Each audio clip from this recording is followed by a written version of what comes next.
In an attempt to thaw the bilateral ties of the two neighboring nations, Chinese Foreign Minister Wang Yi met National Security Advisor Ajit Doval in New Delhi. Special representatives level talks on the boundary issue. They discussed the matter focused on de escalation, trade, connectivity, and restoring trust as both nations seek to stabilize ties and manage differences.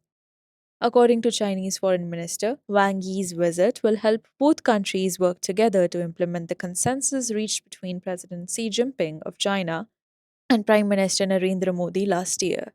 China's in principle decision to look at India's growing requirement for rare earth materials marks a massive step in fixing a relationship that went sour after the Galwan crisis of 2019 in Eastern Ladakh when soldiers of both sides were engaged in fatal clashes, the first in decades. Sources indicate that in his meeting yesterday in New Delhi, China's visiting Foreign Minister Wang Yi has promised External Affairs Minister S. Jaishankar that China will address India's requirements in fertilizers, rare earths, and tunnel boring machines. Wang Yi's visit comes weeks ahead of Prime Minister Modi's visit to Tianjin for the Shanghai Cooperation Organization Summit, his first visit to China in 7 years.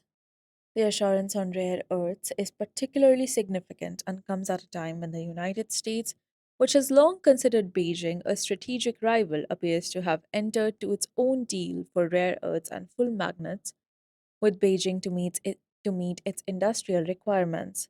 Since then, the United States has imposed a whopping 50% tariff on India, including 25% for New Delhi's continued import of Russian oil.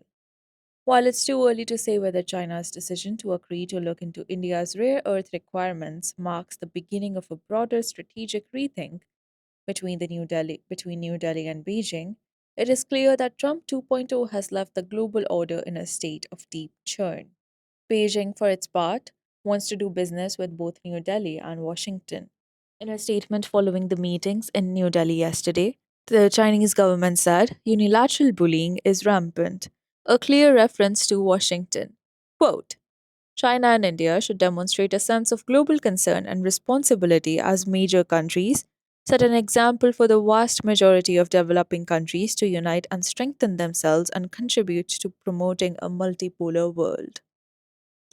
China dominates the global supply of rare earths and accounts for 60 to 70% of global rare earth mining. India has identified 30 minerals that are critical for India's economic security.